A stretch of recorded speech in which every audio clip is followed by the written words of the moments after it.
సంస్కృతి సంపద YouTube channel తరపున అందరికీ స్వాగతం. భారత స్వాతంత్ర్య సంగ్రామ ఉద్యమం అనే శీర్షికలో శ్రీ ఎన్ రామ్మోహన్ గారు ధారావాహిక ప్రసంగం చేస్తున్నారు. వారి ధారావాహిక ప్రసంగంలో ఈరోజు 4వ ప్రసంగం చేస్తున్నారు. శ్రీ రామ్మోహన్ గారికి స్వాగతం.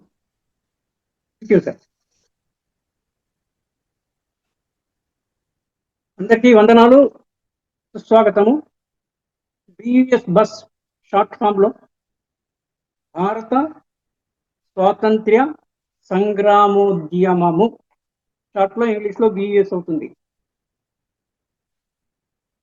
పిచ్చి పిహెచ్డి చేస్తే డాక్టరేట్ ఇస్తారు కదా, మనం మామూలుగా పిచ్చి అంటారు.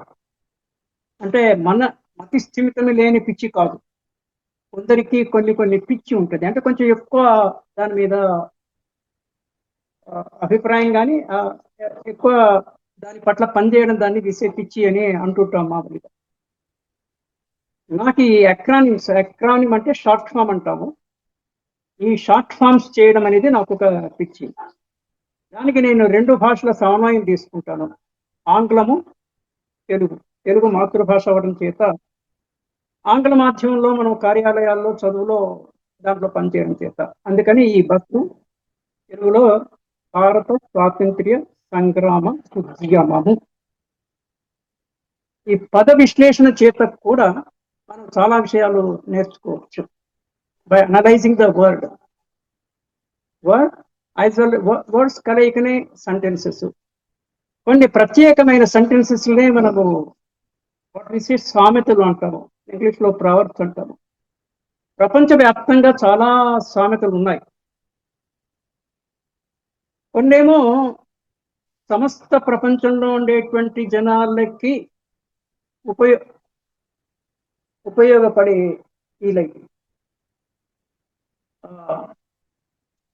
అవి కొన్ని అయితే, కొన్ని స్థానికమైనటువంటి సామెతలు చాలా ఉంటాయి. మనకి అవి ఇవి సుమారు లక్షల్లో ఉంటాయి సామెతలు. అవి ఇవి కలిపి ఎవరికి వాళ్ళు చెక్ చేసుకోవాలి. ఇది సజ్జన సాంగత్యము టైప్ లో, అంటే లైక్ మైండెడ్ పీపుల్ అంటాం మనము. లైక్ మైండెడ్ పీపుల్ లో తరహాలో మనం ఈ ప్రసంగాలు చేస్తున్నాము.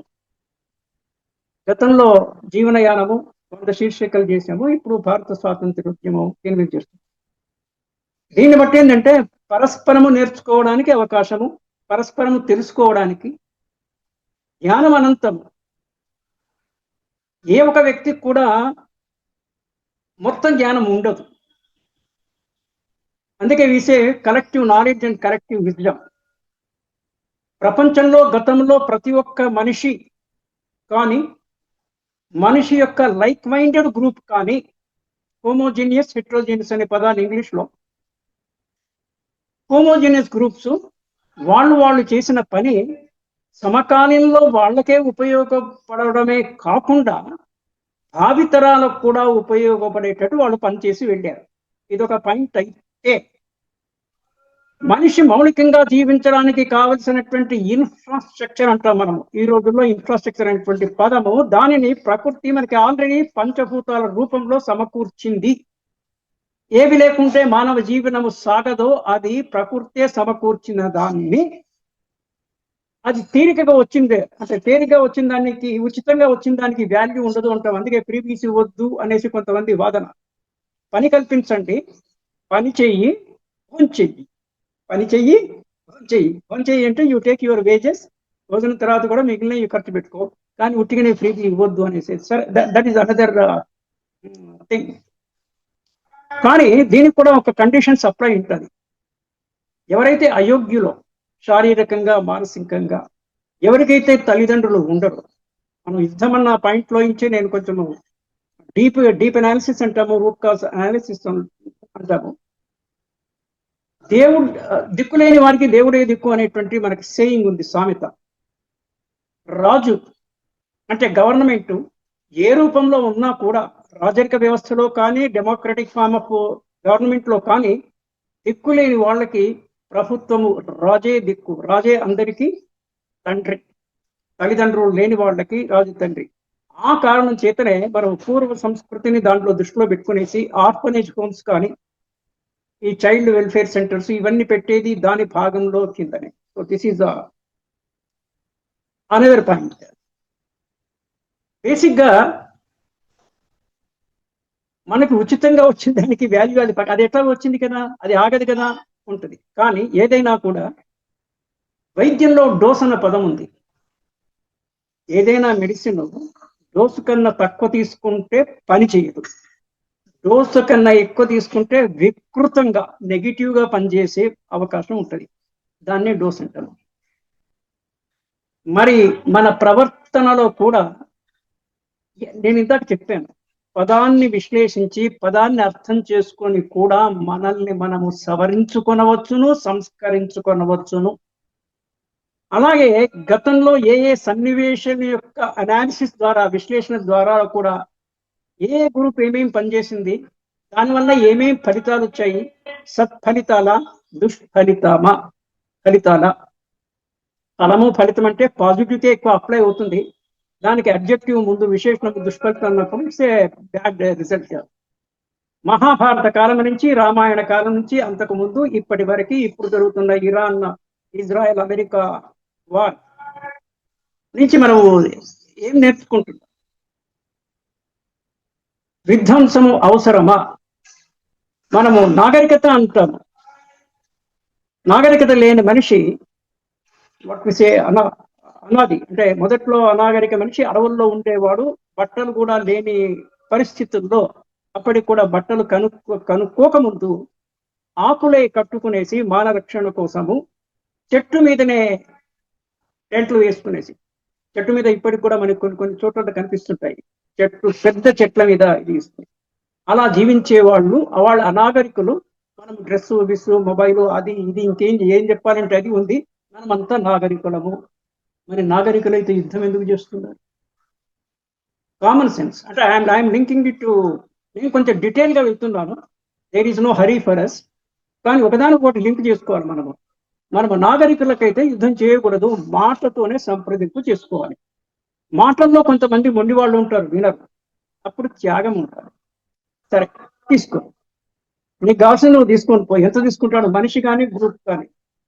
మనము పనిచేసేది రెండు విధానాల్లోనే పనిచేస్తాము. ఒకటి ఇండివిజువల్ గా, ఎవరికి వాళ్లే. నంబర్ 2 గ్రూప్ లో సమిష్టిగా పనిచేస్తారు. ఈ గ్రూప్స్ కానీ టీమ్స్ కానీ మీరు ఏ పేరుతో పిలిచినా కూడా ఇవి మళ్ళీ రెండు రకాలు: ఔపచారిక, అనౌపచారిక. సహజ న్యాచురల్ అండ్ అన్యాచురల్. అంటే నాట్ న్యాచురల్ బట్ లీగల్. ఒక company it's a legal group, ఒక family it's a natural group. భార్యాభర్త పిల్లలు పుట్టిన తర్వాత వాళ్ళు భార్యాభర్తలు ఉంటూనే they get another designation called తల్లి తండ్రి. సో దిస్ ఈజ్ ఏ అనౌపచారిక న్యాచురల్ గ్రూప్. కంపెనీ పెట్టాము, రిజిస్టర్ చేస్తాము, కోఆపరేటివ్ దీంట్లో రిజిస్టర్ ఆఫ్ కంపెనీస్ లో ఇక్కడ రిజిస్టర్ చేస్తాము. It's a legal company, legal entity అంటాము. ఇది ఇండివిజువల్ అనేసి ఇట్స్ నాట్ లీగల్ ఎంటిటీ కాదు, it's a natural entity, not a legal entity. Natural గా మనుషులైనా కూడా ఒక కామన్ రూల్స్ ఉండాలి. Life is a game. మనం ఏదైనా ఆట ఆడినప్పుడు there is a game and the game is played by the players. Player సరిగ్గా ఆడుతున్నారా లేదా అని చూడడానికి దేర్ ఇస్ ఎన్ అంపైర్. ఇక్కడ మనము చాలా విశాల దృక్పథంతో ఆలోచిస్తే భగవంతుడే అంపైర్. ఈ ప్రపంచం పెద్ద మాయ అన్న విషయం మనకు భగవద్గీత రూపంలో కానీ ఇంకో దగ్గర మనకున్న ఏజ్ను బట్టి, నా ఏజ్ 74, నాకన్నా 1-2 ఏళ్ళు ఎక్కువ బిట్టు గారు. వింటున్న వాళ్ళ ఏజ్ కూడా ఎవరైనా వినొచ్చు.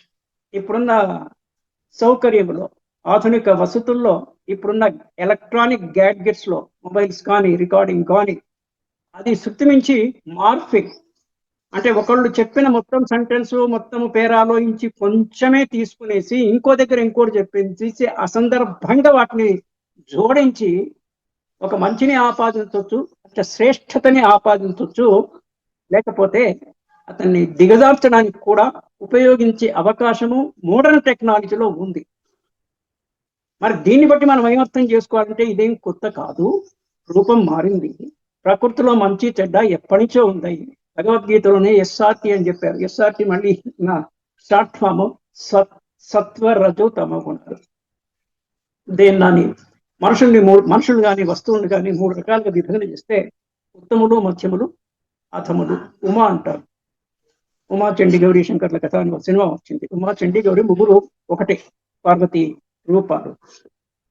ఉత్తములు, మధ్యములు, అధములు. ఇంకా ఎంతైనా క్లాసిఫికేషన్ చేయొచ్చు, కానీ మనం బ్రాడ్గా స్టాప్ పెట్టే 3. అసలు యుద్ధాలు ఎందుకు జరుగుతున్నాయి? బ్రిటిషర్స్ మన దగ్గరికి రావాల్సిన పని ఉంది. ఎవడింట్లో వాడు ఉండాలి కదా. మనం పక్కింటికి పోతామా? పక్కింటికి పోయి చేస్తే ఏదో గెస్ట్ కింద పోతే ఒక ఫోటో మహా అయితే, నేను గెస్ట్ అని కూడా 2 కింద విభజిస్తుంటాను. Day time guest, overnight guest అనేసి. నేను కూడా అంటే నా పాయింట్ ఏంటంటే, మనం ఏ పాత విషయాన్ని, అంటే ఇదంతా స్వాతంత్రోద్యమం అంతా ఇది గతానికి సంబంధించిన విషయం అయినా కూడా వర్తమానంలో దానివల్ల మనం ఏమన్నా నేర్చుకుని బాగుపడేది ఉంటే నేర్చుకోవాలనేటువంటి ఉద్దేశంతోనే మనము భూతకాల విశ్లేషణ చేయాలి, కానీ ఊరికే కాలయాపన కోసం కాదు అనేది నా థింకింగ్. దాంట్లో మనకి కొంతమందికి ఈ రోజుల్లో ఏమవుతుందంటే, వ్యక్తి టు వ్యక్తి రిఫర్ అవుతుంది. చాలా మందికి టైం ఇట్లా పాస్ చేయాలనేటువంటి సమస్య ఉంటుంది. అంటే ఇంత పెద్ద సువిశాల జనాభాలో 140-150 కోట్ల జనాభా ఉన్న దేశంలో అందరికీ ఉండదు, కానీ కొంతమందికి డెఫినెట్గా 1 కోటి మందికి ఉండొచ్చు టైం ఎట్లా పాస్ చేయాలనేసి. ఇది ఒక అవివేకమైనటువంటి ఆలోచన. టైం పాస్ చేయడానికి చాలా మంచి మంచి విషయాలు బోర్డు ఉన్నాయి. సంగీతం ఉంది, సాహిత్యం ఉంది, విశ్లేషణ ఉంది, ఏదైనా ఉంది. టైం పాస్ కాకపోవడం అయింది నెంబర్ 1. ఇంకోటి, మనసును ఎప్పుడు కూడా మనము పాజిటివ్గా ఫిల్ చేసి పెడితే దురాలోచనలకి అవకాశమే ఉండదు. ఎలాంటి దురాలోచనలు?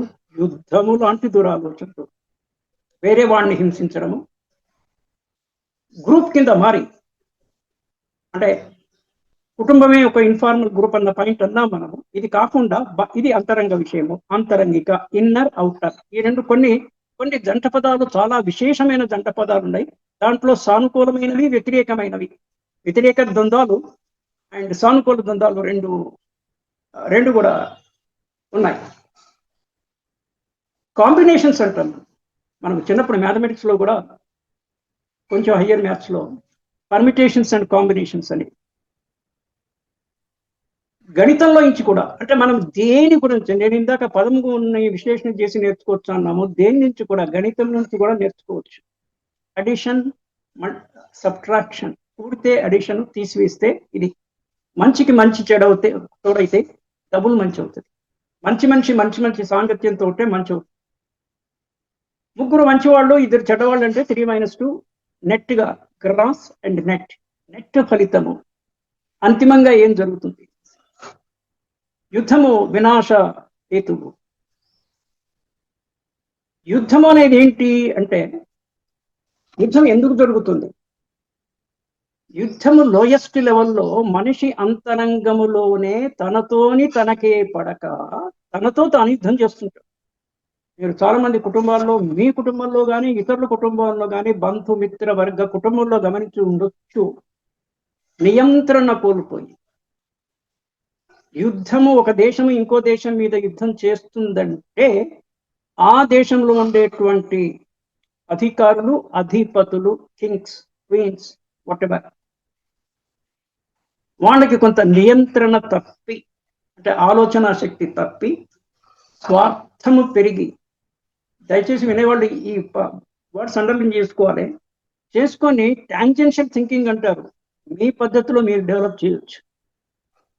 నేనేదో వారు చెప్పమన్నారు, బిట్టు గారు నేను చెప్తున్నాను. నేను చెప్పడం అనేది విశేషం కాదు. నేను నా ప్యాషన్తోనే నేను ఏదో చెప్తుంటాను. ఎక్కడ కుదిరితే అక్కడ చెప్తుంటాను. That's a very question. చెప్పే అవకాశం లేకపోతే నేనే చదువుకుంటూ ఉంటాను. ఈ భారతదేశ చరిత్రకు సంబంధించకుండా 5-6 పుస్తకాలు సేకరించి అట్లా పెట్టాను. It's a long drawn process అంటాం మనం. ఎల్టీపీ షాప్ లో లాంగ్ డ్రాన్ ప్రాసెస్ ఇది ఇలా నడుస్తుంటుంది. జీవనయానం ఎట్లయితే 100 పార్ట్స్ జరిగిందో, ఇది దాదాపుగా, అంటే మనం చెప్పలేము ఎంత అవుతుందో అనేసి. అంటే నేను 100 దగ్గర స్టాప్ చేస్తాను. ఇది మట్టుకు డెఫినెట్. దేనికి ఏదో ఒక పరిధి ఉండాలి కదా.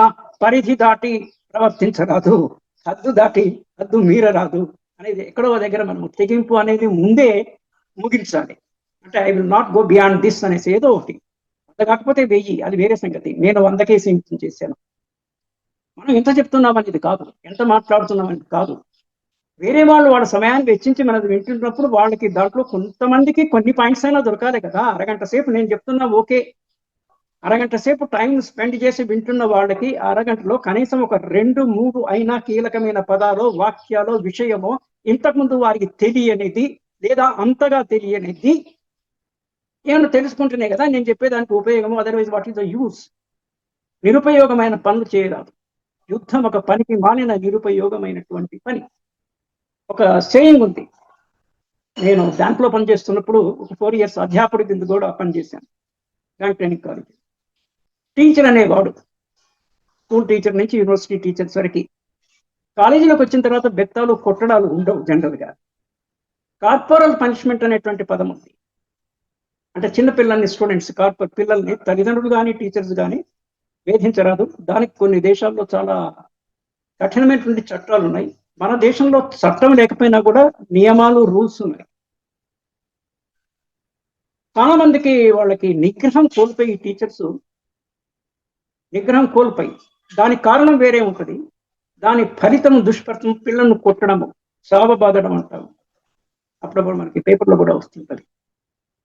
అంటే అల్టిమేట్ గా సమస్థితిలో ఉండాలి వ్యక్తి కానీ ఒక గ్రూప్ కానీ. హోమోజీనియస్ గ్రూప్, హెట్రోజీనియస్ గ్రూప్ ఉన్నాము. ఈ యుద్ధాలు చేసే వాళ్ళంతా హోమోజీనియస్ గ్రూపే. ఆ హోమోజీనియస్ కొంతకాలం ఉండి మళ్ళీ దాంట్లో ఒకళ్ళిద్దరు విభేదించి మళ్ళీ హెట్రోజీనియస్ కింద జరుగుతుంటుంది. అక్బర్ విషయం తీసుకుంటే నేను అక్కడక్కడ కొన్ని ఈ పాయింట్స్ టచ్ చేస్తూ అల్టిమేట్గా మనం what is the better way of living మనిషికి అనే దానికి జోడించే ప్రయత్నం చేస్తుంటుంటాను. అది ఆటోమేటిక్గా జరుగుతుంటుంది. నేను ప్రయత్నపూర్వకంగా చేయడం అనేది ఉండదు. అక్బర్ ద గ్రేట్, మనకి నాకు తెలిసిన 3 గ్రేట్స్ యూజ్ చేస్తాము. Akbar the great, Ashoka the great, Alexander the great. ముగ్గురు మతాల వాళ్ళు వచ్చారు దీంట్లో. Maybe Alexander is a Christian, maybe కాదు. ఇది అక్బర్ ఈజ్ ఏ మహమ్మడియన్, అక్బర్ సామ్రాజ్యము. అశోక హిందూ. తర్వాత ఆయన బౌద్ధంలోకి వెళ్ళి చూడండి, పశ్చాత్తాపం కొంతమంది కలుగుతుంది, కొంతమందికి కలగదు. అంటే నష్టము పూర్తిగా కలిగిన తర్వాతనే నష్ట ప్రభావం ఎక్కువైనప్పుడు కానీ మనిషికి ఏ లెవెల్లో ఎప్పుడు బుద్ధి తెరుచుకుంటుందో తెలీదు. కొంతమందికి తొందరగా బుద్ధి వస్తుంది, అంటే 1-2 చెయ్యి కాలంగానే చురుకు. కొంతమందికి వాళ్ళ బాడీ దీన్ని బట్టి వాడు తట్టుకుంటాడు. వాడు తట్టుకొని ఎంతవరకు తట్టుకుంటాడు, ఒక లెవెల్ ఉంటుంది. ఒక లెవెల్ తర్వాత ఎవడైనా పడిపోవాల్సినటువంటి తత్వజ్ఞానం ఉండాలి. నేను తత్వం అనేటువంటి పదం యూజ్ చేస్తున్నాను.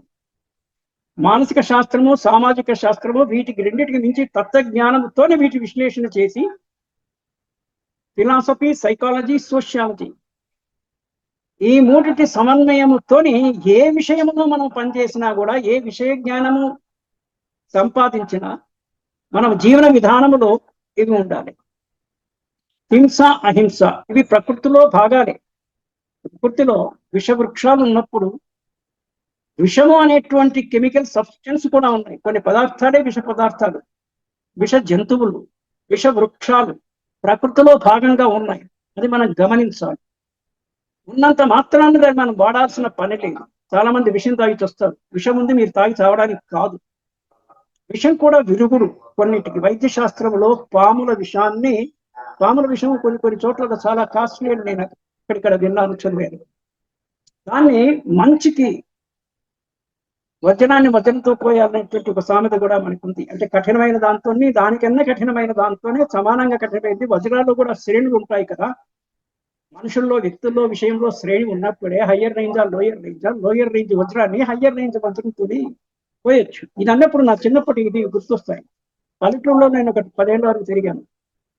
అప్పట్లో చెప్పులు వేసుకున్నా వేసుకోకపోయినా మనకు నడిచినప్పుడు చెప్పు పక్క నుంచి కూడా ముళ్ళు దిగేది. కాళ్ళు ముళ్ళు దిగినప్పుడు సూదితో ముళ్ళు తీస్తారు.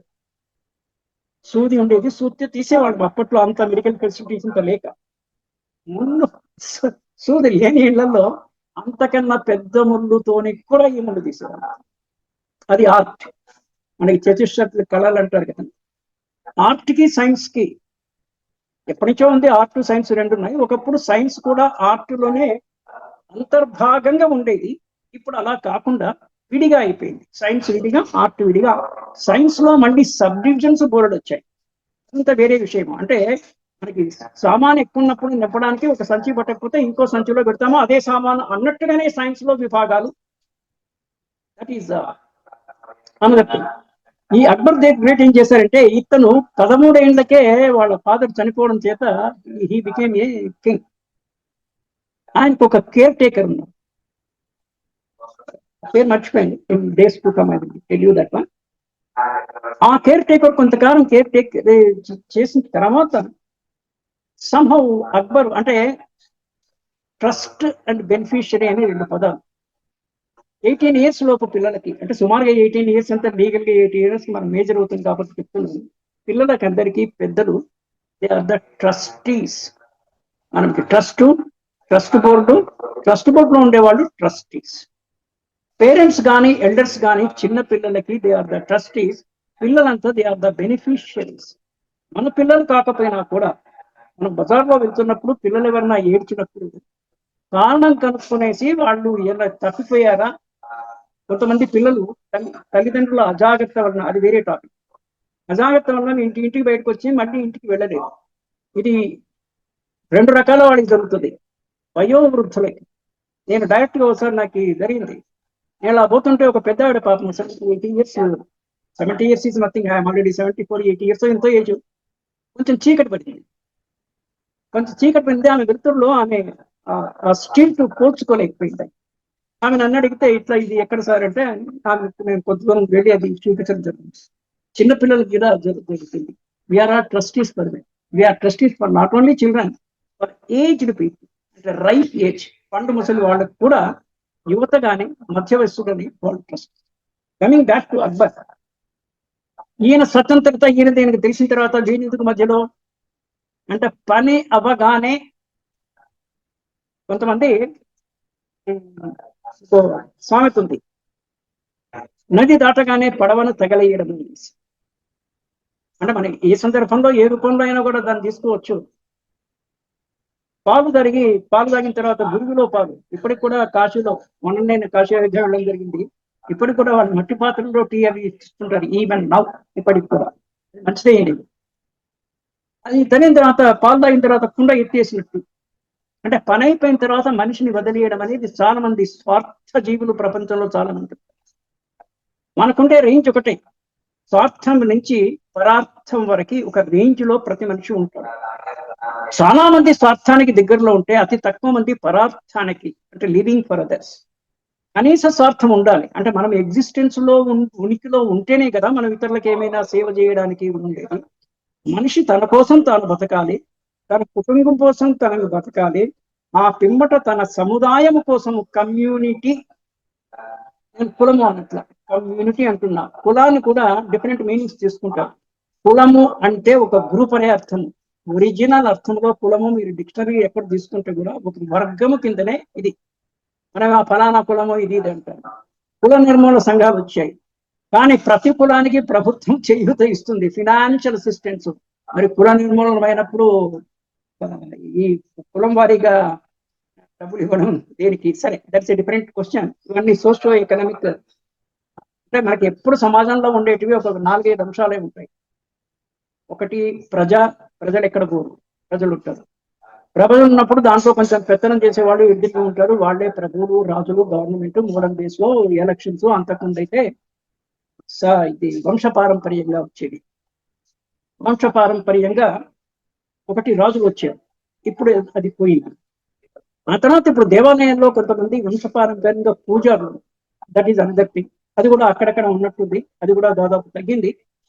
ఇప్పుడు బ్రాహ్మణేతరులు ఎవరైనా కూడా వేద పాఠశాలలో కూడా ఆల్ కమ్యూనిటీస్ వాళ్ళు దే కెన్ స్టడీ, వేదాన్ని చదువుకోవచ్చు, అంత వెసులుబాటు ఉంది. And then they can be priests in any temple. That's a different question. పూజాలకు పిల్లనివ్వట్లేదు అనేసి ఆ సమస్య ఉంది. సమస్య లేని జీవితం ఉండదు, సమస్య లేని సమాజం ఉండదు. కానీ సమస్యలని పరిశీలన చేసి పరిష్కారాన్ని కనుక్కోవడంలోనే మానవ మేధస్సు ఉపయోగపడాలి. So I was deviating from Akbar's this one. ఈయన స్వతంత్రం అయిన తర్వాత వీడెందుకు మళ్ళీ మధ్యలో అన్న ఉద్దేశంతో he was given an offer, రాజ్యం వదిలి వెళ్ళిపో అనేసి ఆయన పంపించేస్తాడు. చూడండి మనిషి ఎంత స్వార్థపడు. అంటే స్వార్థంలో కూడా కొంత ప్రజాసేవ ఉంటుంది. Akbar is considered to be the greatest king in the Mughal dynasty. రాజవంశాల్లో దాదాపుగా లోడీస్, ముగుల్స్, తుగ్లక్స్ ఇట్లా చాలా మంది ఒక 7-8 అల్టిమేట్ గా తురకలు అనొచ్చు.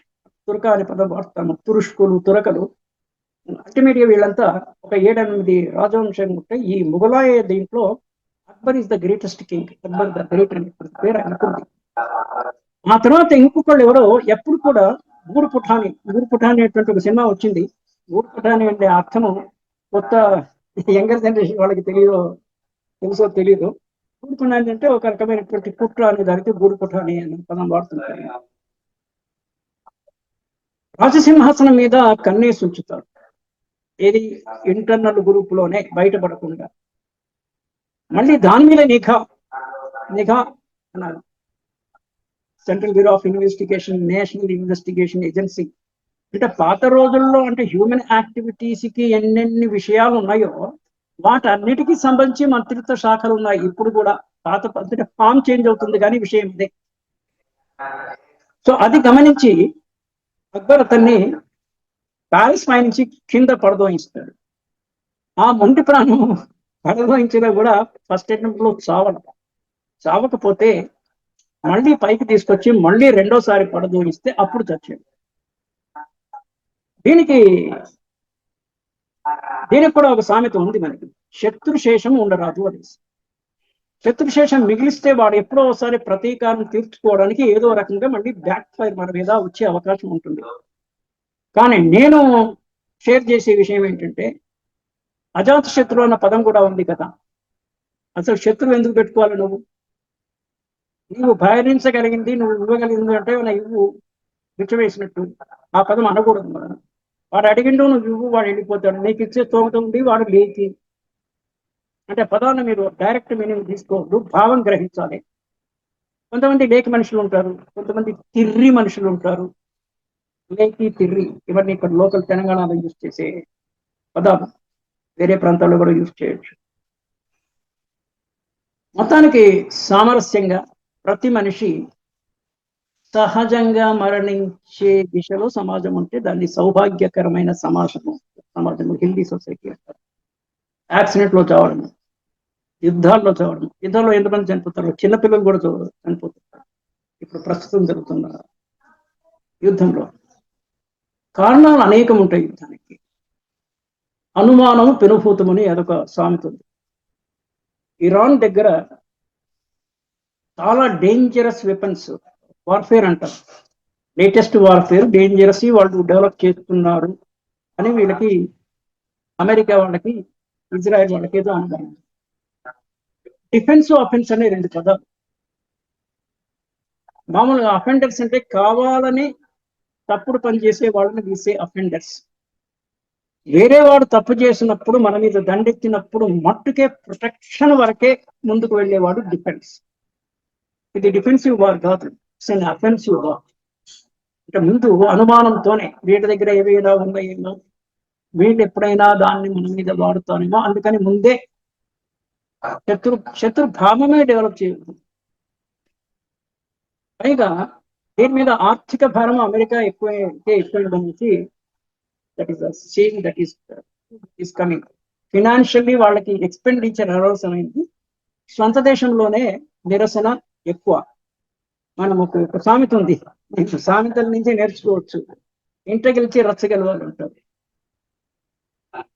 బయట పల్లకి మోతా, ఇంట్లో ఈగల మోతా అనేసి ఇదొక సామెత ఉంది. వాటెవర్ భారతీయ రాజ్యుల అజాగ్రత్త వల్ల, కేర్లెస్నెస్ వలన, పగటిపూట నిద్రపోవడం వలన. పగటిపూట నిద్రపోవడం అంటే నా భావన ఏంటంటే రాత్రి ఎట్లా నిద్రపోతాము. రాత్రి నిద్రపోతున్నప్పుడు కూడా ఇప్పుడున్న వ్యవస్థలో కూడా నైట్ వాచ్ ఉంటారు. నేనుండే హైదరాబాద్ కాలనీలో కూడా నైట్ వాచ్ తిరుగుతుంటారు, లాఠీ పట్టుకొని తిరుగుతుంటారు. వాళ్ళకి నెలకు 100 వాటి ఫర్ దెమ్. సో అలాగే రాజు నిద్రపోతున్నప్పుడు ఇది ఇన్ షిఫ్ట్ డ్యూటీస్ లో రౌండ్ ద క్లాక్ ప్రొటెక్షన్, దేశ సరిహద్దుల దగ్గర భద్రత కఠినంగా ఉండదు. ఇంకా మూలాలకు వెళ్తే ల్యాండ్ మాసెస్ అన్ని they are divided by oceans. సముద్రముల భూతలాన్ని అంతా సముద్రాన్ని వేరు చేశాయి. దీన్ని బట్టి మన తత్వంలో ఏం గ్రహించాలి? ఎవరి దేశంలో వాడు పని ఉండండి, ఒక దగ్గర నుంచి ఒక దగ్గరికి పోవద్దు అనేసి. పాత రోజుల్లో ఒక నమ్మకం ఉండదు. This only subject to belief అంటే సముద్రము దాటి వెళ్ళకూడదు అనేటువంటి ఒక నియమము, ఆనవాయితీ అది ఉండేది. సముద్రాన్ని దాటి వేరే దగ్గర పోవద్దు అనేసి. మనకి మానవునికి ఉల్లంఘనలో ఉన్నంత అభిరుచి, నియమోల్లంఘనలో ఉండేంత అభిరుచి నియమ పాలనలో ఉండదు. పాటిస్తుంటాడు, పాటించేవి. కానీ అది అనుకూలమైన పాటిస్తాడు, అననుకూలమైన ఉల్లంఘిస్తుంటాడు. నియమోల్లంఘన చేసి మనం ఎక్కడి నుంచి ఎక్కడికి తిరగడము చేయడము. వీసా రూల్ అనేది ఇప్పుడు వచ్చింది.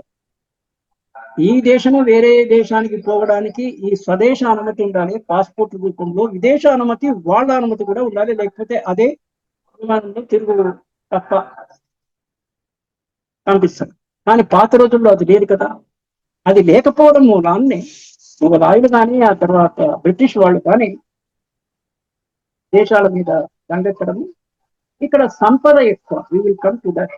అప్పట్లో బంగారము కానీ సోమనాథులో అంటే బంగారం విరివిగా ఉండడం చేత ఇంట్లో దొంగలు పడ్డట్టే, ఇంట్లో దగ్గర పడ్డారు, ఊళ్ళో దొంగలు పడ్డారు, దేశంలో దొంగలు పడ్డారు. కానీ అల్టిమేట్ ఏంటంటే దుర్మార్గము సన్మార్గము ఈ రెండు ప్రకృతిలో స్వభావాలు, సత్వరజోతమ గుణాలు. కానీ మనిషి ఎప్పుడప్పుడు చెక్ చేసుకునేసి సన్మార్గం కన్నా దుర్మార్గం తప్పుకుండాలి అనేటట్టు ప్రయత్నపూర్వకంగా చెప్పుకోవాల్సిన పరిస్థితి ఉందని చెప్తూ ఈ రోజు విల్ స్టాప్, కంటిన్యూ టుమారో. నమస్తే, bye. Done sir.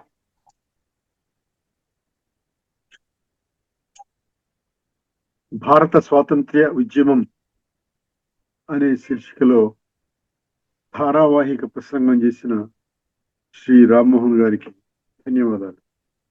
Thank you.